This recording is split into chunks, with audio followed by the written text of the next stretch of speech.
Welcome back to Sailing El Jaleo. This week we pick up at the West of Watts anchorage, if I can find it here, and that is an anchorage in the South Edisto River. From there we go through the Watts Cut and down the Dewees River, where we make it up to Dewees Creek, where I meet up with Peter and Kristen for dinner.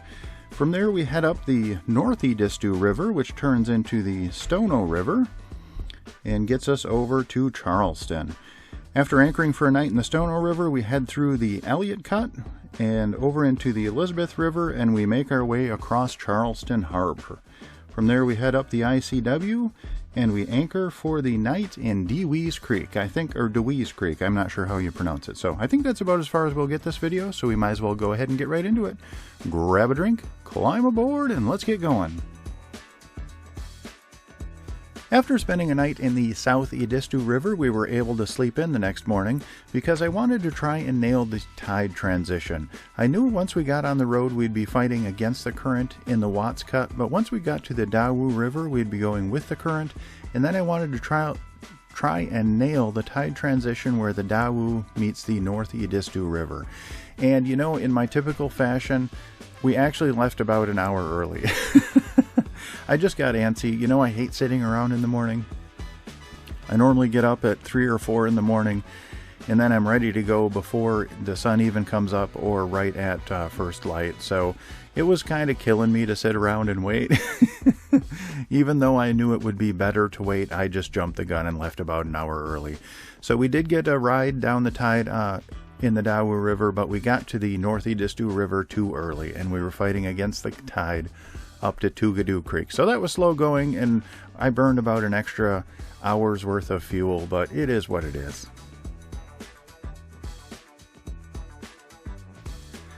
After making it over to Dewees Creek, I had an hour to kill before I met up with Peter and Kristen for dinner. Now they work remotely on the Pacific Coast, so they're on Pacific Coast time, and their lunch hour is at 3 p.m., which is kind of partly lunch and kind of partly dinner, so they call it dinner, which I love. So I went over to their boat, Ancora, and we had a wonderful lunch. It was fish, there were carrots, there was like an Asian, I think it was green bean salad if I'm remembering correctly. It was like 6 weeks ago. It was wonderful. It was a great lunch. I think there might have been something else too. Rice, there was rice. It was a great spread, a great lunch, and I really appreciated that. Now, you know, I originally had been waffling. I wasn't sure if I wanted to meet up with them. I wanted to kind of get up North Edisto River when the current was with me, if I had left, you know, on the at the right time. But, you know, I realized we're not in a hurry. And, you know, I have a problem with people. Like, I'm kind of antisocial. I like being alone. I don't like meeting new people. It's very anxiety inducing for me. And I met up for the first time with Peter and Kristen in Chesapeake Bay earlier in 2024. I wasn't sure if they were going to kill me or if it was going to be fine, and thankfully it was fine. So I've actually met up with them like 3 or 4 times now. We also hung out in Matanzas Inlet for about a week and hung out a few times, so that was great. And I've really gotten to like and know Peter and Kristen. They're absolutely wonderful people, and I don't know why they like hanging out with me. I'm kind of an idiot, but we have great conversations, and I always learn something new when I hang out with them. So even though it's my anxiety hits a peak, you know, when I first arrive, it quickly dissipates, and they make it so easy. So Peter and Kristen are just wonderful people. I know they've met a lot of people up and down the East Coast. If you ever run into them, Catamaran Ancora, they're just lovely people. So and they also had some really cool toys. So they had a rangefinder, which I had never used before, and they're relatively inexpensive, so I'm definitely going to buy one of those. That would be super helpful. You just point it at an object, and it must have a laser measurement device in it, and it tells you how far the object is away, which would be super helpful when anchoring and doing that kind of stuff. And they also had some image stabilized binoculars, which are a little bit too rich for my blood. I don't use binoculars that much. If I ever have to look at something far away, I do have a Nikon camera with a 150 to 600 millimeter lens, so I can see stuff from several miles away. So I usually use my camera if I ever have to look at something distant. So it was very nice meeting up with Peter and Kristen. They're currently, actually I just passed them again. So when I left when I got through Charleston, they stayed for 3 weeks in Charleston, and then I moved up, and they passed me in one day. Are you okay, Wiegand? Okay, relax. I'll get you in 1 second. Okay, princess? So yeah, they went offshore for a couple of days, and they actually passed me up right away. So now I've passed them up again. They're in New Bern, and I'm currently up in Belhaven. So yeah, it's we've been playing leapfrog up and down the coast. The next morning, Peter and Kristen moved down to Charleston to begin their 3-week stay there, and we decided to stay for a couple of days in Dewees Creek.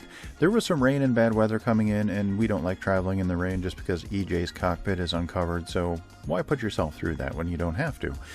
After a couple of days, the weather cleared, and we made our way up to Charleston. Now, we didn't make it to the Elliott Cut in time to make it through there and get through the Wapo Creek Bridge, and we probably wouldn't have gone through there anyway. Now, the Wapo Creek Bridge does have restricted openings in the afternoon, so we decided to anchor just outside of the Elliott Cut. Now, we were surrounded on 3 sides by shoals or sandbars, and yeah, we didn't have any idea what was coming that night. But I knew we were going to have to motor against the Elliott Cut at some point in time. But I decided it would be better to do it in the morning, get through the Elliott Cut, get through Wapo Creek, and then have a bunch of time to make it across Charleston Harbor and to Dewees Creek that before evening. So it's not that long of a journey, but you do have to time in 2 bridges. The nice thing about the second bridge is now the Archie Poo McNeil Bridge is on demand, so that makes things a lot easier. You don't have to try and make it a certain time between the Wapo Creek Bridge and the Archie Poo McNeil Bridge. Whoa, you okay, Wobble? It's okay. You got it, princess. You're okay. Slow deep breaths, Prinny. You're okay. There you go. Good girl. Good girl. Ooh, we almost had a disaster here. Oh my goodness. Yes, you relax, Prinny. I'm almost done here. So we decided to anchor outside of the Elliott Cut. We'd get up early the next morning and motor against the current. I knew it was going to be a struggle, but trying to time that to get to the Wapo Creek Bridge for an opening, yeah, but like I said, we didn't know what was coming in that night.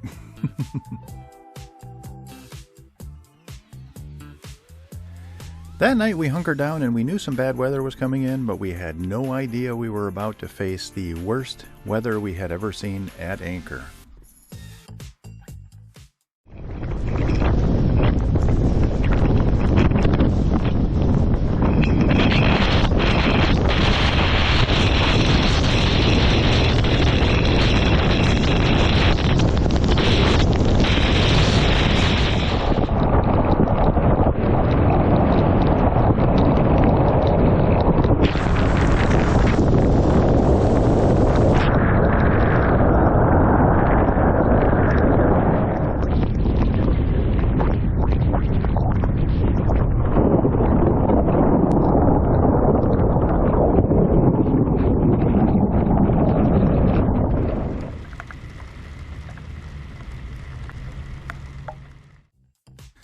Needless to say, the crew were not too happy about that burst of weather. And thankfully it only lasted for about 10 minutes, the really intense stuff. And I do believe it might have been a microburst, and the only reason I think that is because as the cell passed us, it did spin us around on our anchor about 210 degrees as the wind direction changed as it passed, so that would indicate a down-moving column of air. So it might have been a microburst. I'm not a meteorologist by any stretch of the imagination, so I could be completely wrong about that. But it was quite intense for a very short period of time. It was definitely a pucker your bunghole moment. And, you know, Peter and Kristen were only a couple of miles away in different locations. Peter was on Ancora at a marina, and he got hit by it too, and it was pretty intense. And Kristen, she was on her way to California, and she, if I remember correctly, she was in the airplane on the tarmac waiting to leave when it hit. So I think that's the last place out of the 3 that I'd want to be. But we all made it through, and life is good. The next morning we got up and we headed through the Elliott Cut. Now I knew, yes, we're in the Elliott Cut right now, and yes, this is a time lapse. We are moving that slowly. So the current really does rip through there, and we were going 0.6 knots through it. And I wanted to get to the Wapo Creek Bridge, only opens on the bottom of the hour. which is the 30-minute mark, so like 7:30, 8:30, 9:30. And I gave myself an hour and a half to get there, and it was less than 3 miles away from where we anchored. So we should have had plenty of time to get there. And I knew this would be tough getting through the Elliott Cut. It's only maybe a half a mile long, if that even. But going that slowly for that distance, it really did. It took us about 45 minutes to get through the Elliott Cut. It was pretty brutal. But we made it through, and we got to the bridge with, I think, 5 to 10 minutes to spare. So life was good.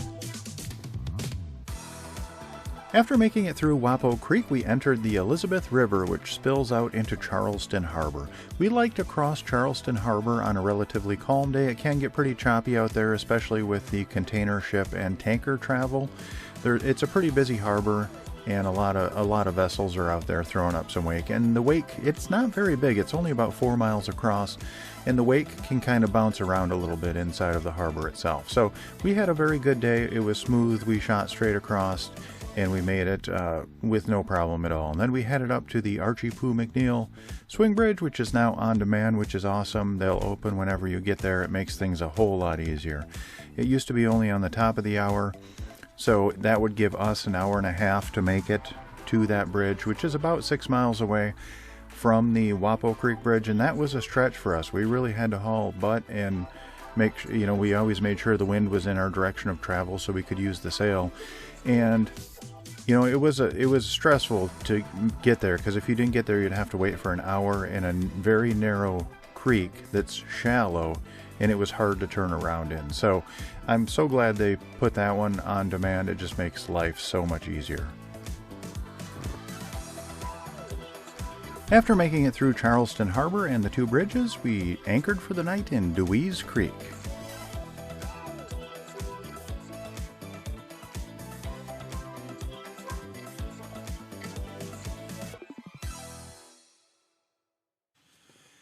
And that's all we have time for this week. I would like to give a massive shout out to my Patreon crew. Without your guys' support, I wouldn't make these videos. And my Patreon crew is Joan and Juddy Judnick, Val and Chris Alcorn, Denise and Eli Sackett, Sherry Erickson, Deb Shaw, Matthew Spotton, Peter Allen, and Natalie Linehan. Thank you guys so very much. Your support really means the world to me. I do have one legacy patron member, and her name is Joan Linbo. Unfortunately, she has passed on, but she lives on in our hearts forever. We really miss you, Joan. If you are interested in joining our Patreon crew, there is a link in the description down below, and that'll take you to our Patreon page where you can sign up. And there are hundreds, literally hundreds of extra videos and photos of our travels, and I try and keep everything there up to date and post at least once or twice a week, so it gives you a little peek behind the curtain. If you do like our videos, please like, comment, and subscribe. That'll help us out more than you'll ever know, and that actually doesn't cost you anything, so hit that like button. Alrighty, I hope you all are well, and we'll see you next week.